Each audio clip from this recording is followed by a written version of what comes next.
I think in the role of asset manager, it gets overlooked by, it's not everyone's main business. And so my goal is to just optimize and make sure that everyone's looking, because I think what happens is it gets a lot of attention at the beginning, then it goes back down, performance suffers, and then it's just this zigzag of performance just based on attention.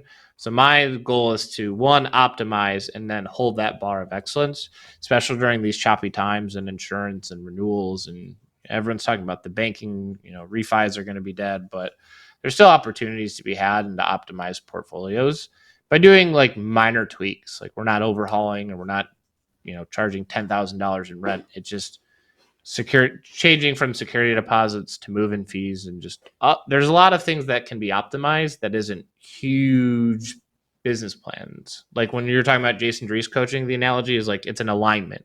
And so if we're doing that financially and doing a couple alignments throughout the year, we can have a huge growth for the portfolio valuation. Are you taking equity as an asset manager, or are these purely consulting fees that you're taking, or both? Consulting fees for now, because for existing deals it just gets pretty messy with the capital stack. So we're just doing fee-based right now. We're working on our pricing right now. For the first couple clients, we've been just doing income-based of just performance. But we're looking to just kind of scale and make it more lucrative for us, but also the value, the Alex Hormozy, the guaranteed offer of just like how much value we're providing. Because I look at it as, if you do a move-in fee and charge $500, multiply that by 200 units and divide that by a 5 cap, it's like, oh, the property has gained millions of dollars of value, versus doing the same thing that everyone does of painting it gray, charging a security deposit, and just there's a lot of things we can optimize to prevent the downside, but also optimize the upside for value. What is the resistance you get on the idea of move-in fees versus security deposits? Oh, this is my favorite, because property managers hate change. And so they're like, this is how we always done it. And so anytime anyone ever hears that, it should be a red flag. And so property managers are like, I don't know, it takes a lot of work. They got to market it. But the thing I say is, we use Rhino, sayrhino.com. We have a good relationship with them.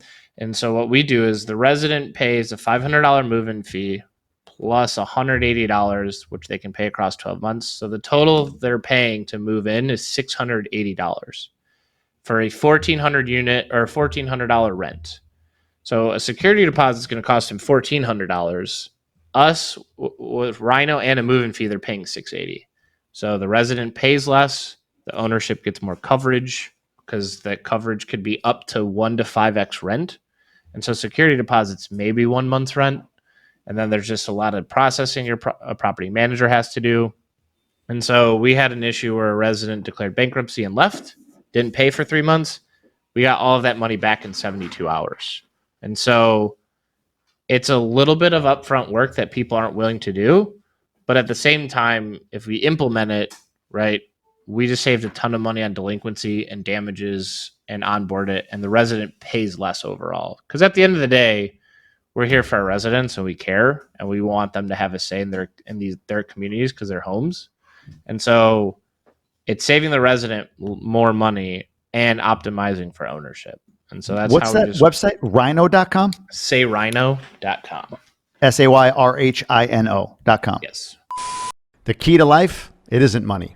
It's happiness. And when you measure how happy you are, you actually become even more happy. Our friends at Gobundance, the Tribe of Millionaires, use a very specific tool to measure their happiness. It's called the Life Happiness Index. And you can have it too. Go over to Gobundance.com/LHI and take your Life Happiness Index assessment. You'll rate yourself in multiple categories on exactly how happy you are and get a custom output for you specifically that you can use in developing whatever goals you have for your life. Gobundance is the tribe of healthy, wealthy, generous people who choose to live epic lives. And the tool Gobundance members use at the base of all of that is the Life Happiness Index. Get out there and grab life big.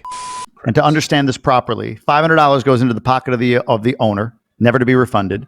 That $180 is paid to Rhino, either upfront or in 12 payments. And then Rhino provides you, or say Rhino provides you with, provides the owner with essentially 3x the rent in coverage. Correct. Right. It's So an insurance policy, essentially, like a surety bond. is there anything else though? Like, so I think about, my first thought was going to be, well, without the resident having a return coming, are they more likely to create damage and therefore increase my turnover cost? That would be my only concern or objection to something like that. Is that eliminated, or have you not seen that? Is it eliminated because of Say Rhino, or have you just not seen that? We've had one of our 670 units plus the consulting. We've had one resident balk on the move-in, non-refundable move-in fee. The only other hurdle that happens is every time there's a lease, you have to have a Rhino policy. And so there's just a little bit on that renewal process. You have to make sure it doesn't lapse. And so it's just a little bit different and it requires a little bit more education. But that little bit of education gives ownership more coverage. The resident hasn't been like, screw it, I'm trashing the unit, because they're just more worried about like the move-in. But it gives everyone more protection, which at the end of the day, that's what we're here for in terms of just damages, delinquencies, and they work pretty quick. Like 72 hours, we got the check from Rhino to make sure we get like the $3,400 the resident paid. We got it in 72 hours. So that's tremendous value add versus imagining going for collections for damages. Plus you have to go to courts for that. So it's like there's a lot of money lost and time and processing versus wham, bam, thank you, ma'am. Playing this out, $500 times 200 units. It's $100,000 in revenue for the owner, right? And you said at a 5 cap, that adds about $2 million in value. That's on paper great. Do banks buy it? In other words, is it too outside the box that banks don't look at that as revenue? Do they force it back above the line or anything? I don't know. Is there anything they do to block you from being able to realize that as gain? No, because it's becoming more like in cities like Chicago, there's not as much security deposits because it's more litigious. So I think you may have to explain it. But generally the national apartment average says half your units move out. So if you want to be conservative in your underwriting, you could say 50% of your units will have a move-in fee. And then also too, right, you can toggle that fee. Right now, some of our apartments, we have it at half off. So it's only $250. But at the end of the day, we're having our residents pay less to move in. Yeah. And we just responsiveness, and we're measuring net promoter scores to make sure like why are people staying or leaving. So it's just like we're looking at this not just from a move-in standpoint, but we want residents to stay and we want our owners to be happy as well. So it's just we look at a lot of different things. And I think when you're running and gunning, having your W-2 and then or your main business, the real estate gets forgotten and you're not playing offense with your real estate portfolio. So we're just trying to be there for other investors and and even in LP deals that aren't doing well.